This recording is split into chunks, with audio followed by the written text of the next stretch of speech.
Speed ಕಾನು ಎಲ್ಲ ಆಲಿಕ stage ಕೂಡ ಆಗೈತೆ ಎಲ್ಲ ಈಗ ಜೈ ಶ್ರೀರಾಮ್. ನಾನು ನಿಮ್ಮ ಎಕ್ಸಾಟಿಕ್ ಲಾಗರು. ಇವತ್ತು ಬೆಳಗ್ಗೆನೆ ಎಮ್ಮೆ ಕೂಡ ಹಿಡ್ಕೊಂಡು ಹೋಗ್ತಾ ಇದೀನಿ ಕೆರೆಗ. ಏನಗಪ್ಪ ಅಂದ್ರೆ ಕೆರೆಲ್ ಕೂಡ ಕಟ್ಟಾಕೋದು ಮೇಯಕ ಸಿಕ್ಕಾಬಟ್ಟೆ ಹುಲ್ ಕೂಡ ಐತೆ. ಅದಕ್ಕೆ ಒಂದು ಎಮ್ಮೆ ಇರ್ಲಿ ಅಂತ ಕೂಡ ತಗೊಂಬಂದೈತೆ. ಹಂಗೆ ಅದು ಕಟ್ಟಾಕ್ಬಿಟ್ಟು ಸೂರ್ಯದೇವ್ರಿಗೆ ಒಂದು ನಮಸ್ಕಾರ ಹಾಕೊಂಡು DAP ಕೂಡ ಎತ್ಕೊಂಬಂದೆ ತೋಟಕ್ಕೆ. ಇದು ಬೈದು ಕೂಡ ಹಾಕ್ಬೇಕಾಯ್ತು. ಹಂಗೆ DAP ಎಲ್ಲ ಬುಕ್ಕಿಟಲ್ಲಿ ಅಟ್ಕೊಂಡು ಚಿಲ್ಗಡ್ ಕೂಡ ಬಂದೆ ಪಟ ಅಂತ. ಕರೆಕ್ಟಾಗಿ ಒಂದು ಮೂಟೆ ಕೂಡ ಬಿತ್ತು ಈ ಬೈಲ್ಕ.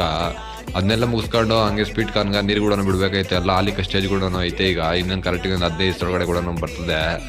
ಹಂಗೆ ಒಂದು ಲೋಡ್ ನೀರು ಕೂಡ ಹಾಕ್ಬೇಕಾಯ್ತು. ಅದನ್ನೆಲ್ಲ ಹಿಡ್ಕೊಂಡು ನಾನು ಹಂಗೆ ಅನ್ಲೋಡಿಂಗ್ ಪಾಯಿಂಟ್ ಕೂಡ ಬಂದು ಅನ್ಲೋಡ್ ಎಲ್ಲ ಮಾಡಿದೆ. ಯಾವುದೋ ಶೆಡ್ ಕೂಡ ಕಟ್ತಾವ್ರ ಇಲ್ಲಿ. ಅದನ್ನೆಲ್ಲ ನೋಡ್ಕೊಂಡು ಡೀಸೆಲ್ ಕೂಡ ಒಂದು 20 ಲೀಟರ್ ಡೀಸೆಲ್ ಹಾಕ್ಸ್ಕೊಂಡು ನಾನು ಸೀದಾ ಮನೆ ಕಡೆ ಕೂಡ ಬಂದೆ ಗಾಡಿ ಎತ್ಕೊಂಡು. ಟೈಮ್ ನೋಡ್ರೆ 3 ಗಂಟೆ ಕೂಡ ಆಗಿತ್ತು. ಎಮ್ಮೆಕ ನೀರು ಕೂಡ ಕುಡಿಸ್ಬೇಕಾಗಿತ್ತು.